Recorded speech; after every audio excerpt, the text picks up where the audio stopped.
Hey mamas, I'm just going to cut right to it. I recently had a disappointing birthday. There, I admitted it. No, I'm not in a divorce, but just saying this out loud makes me feel better already.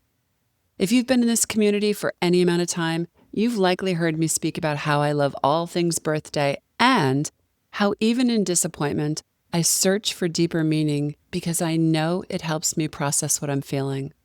I know that there's always more to this story and that the gift is often hidden right there in that disappointment. Divorce or no divorce, life throws us curveballs, but that doesn't mean we have to relinquish our joy. So why am I sharing this? Because you will likely bump up against your own birthday, special holidays, or celebrations while you're navigating your divorce process. And I don't want you to miss out on a moment of precious life celebration.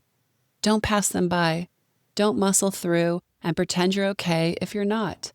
And allow yourself to redesign how you celebrate. I'm not going to ask you to put on a happy face and just suck it up for the party. No, to the contrary. I'm going to guide you to sit with your disappointment. Ask it what it's come to share and how you can reclaim your celebrations on your terms. This is powerful, Mama, and this is a party I want you to RSVP to. It's what I want to talk to you about today. I'm calling this conversation When Birthdays Disappoint. Oh, and I decided that I'm in my celebratory era. Care to join me? Hi there, mamas. Welcome to the Intuitive Divorce Podcast. I'm Kristen Noel, certified divorce coach and creator of the Best Self Intuitive Divorce, a game-changing program that transforms the experience and outcomes of divorce, one mother at a time. I call it Divorcing Differently. I'm here each week bringing you a quick message to support, inspire, and empower you to achieve the outcomes you want for yourself and your kids. So let's dive into today's episode. I'm a big birthday lover. Yours, mine, friends, families, and even a random stranger sitting next to me in a restaurant. I'm a lover of celebration, claiming my new year, even wearing a birthday crown all day to announce it. Yeah, that kind of birthday lover. And usually, I'm totally on it when it comes to making plans.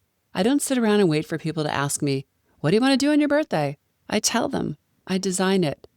It's so much easier to clearly state what you want, not set people up to disappoint you, and to consider and take action upon what you desire.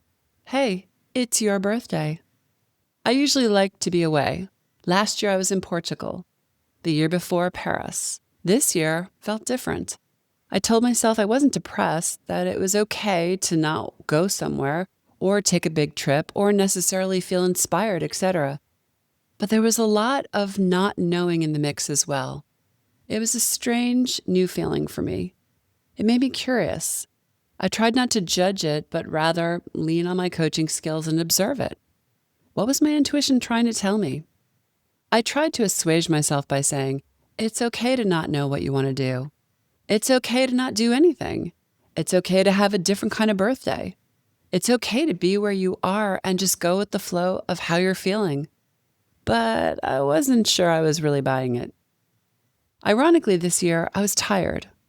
A lot had been going on in my business and personal life.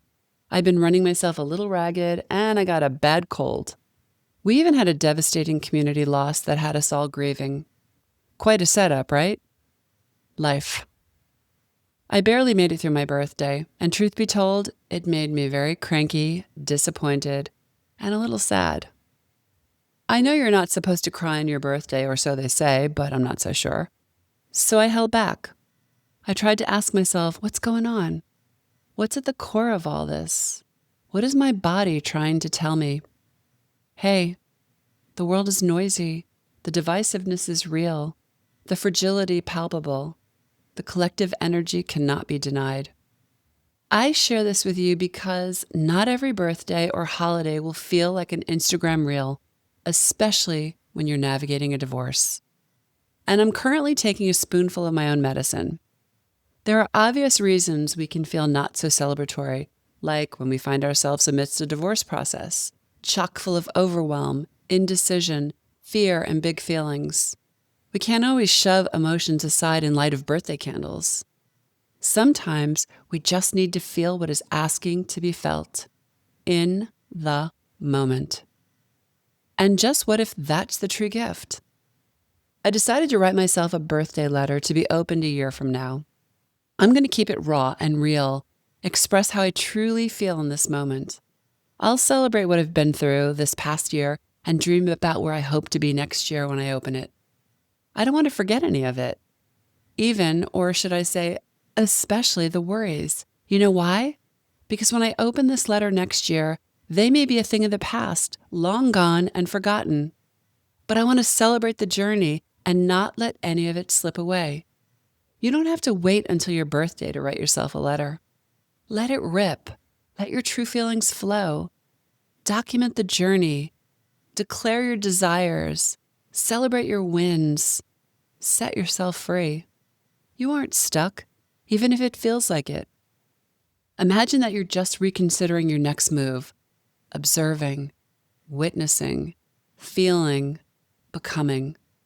You can acknowledge disappointment and fear, and you can also lean on faith and know that you will use it. Divorce feels like a sea of uncertainty, and in some ways, it certainly is. Allow yourself to live, to laugh, and experience life. Model this for your kids. Show them that it's safe to have feelings, even if we don't like them. Don't waste precious time, birthdays or holidays, even if things don't feel perfectly aligned. Maybe even guide your kids to write their own letters.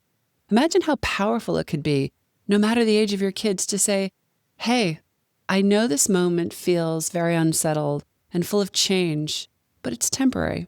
What if we all sat down and wrote an honest letter to ourselves about everything we're feeling right now? And then we follow that up with what we're wishing for, what we want life to look like in a year. We can seal our letters, put them away, and read them 1 year from today. And allow yourself to redesign your holidays just as you're redesigning your life. Find new ways to show up and feel joyful, playful, and excited. I know that also means that there is a possibility that you will be splitting holidays in new ways as you co-parent. I also know that likely takes your breath away to consider. But what if instead you declared, yes, this is different, but different doesn't have to be bad. In fact, I'll back that up by saying it can actually be more meaningful and intentional. I've decided I'm in my celebration era, celebrating the ups, downs, and all-arounds of this human experience. It's too exhausting to continuously try to outrun my less than happy feelings. Birthdays can look differently from year to year, and so can celebrations. But here's the good news. You get to design it all. Your birthday, and your divorce, and even your mothering.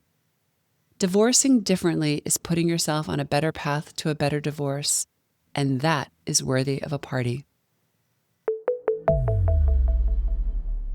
Thanks for listening to today's episode, but more importantly, for making this time for yourself.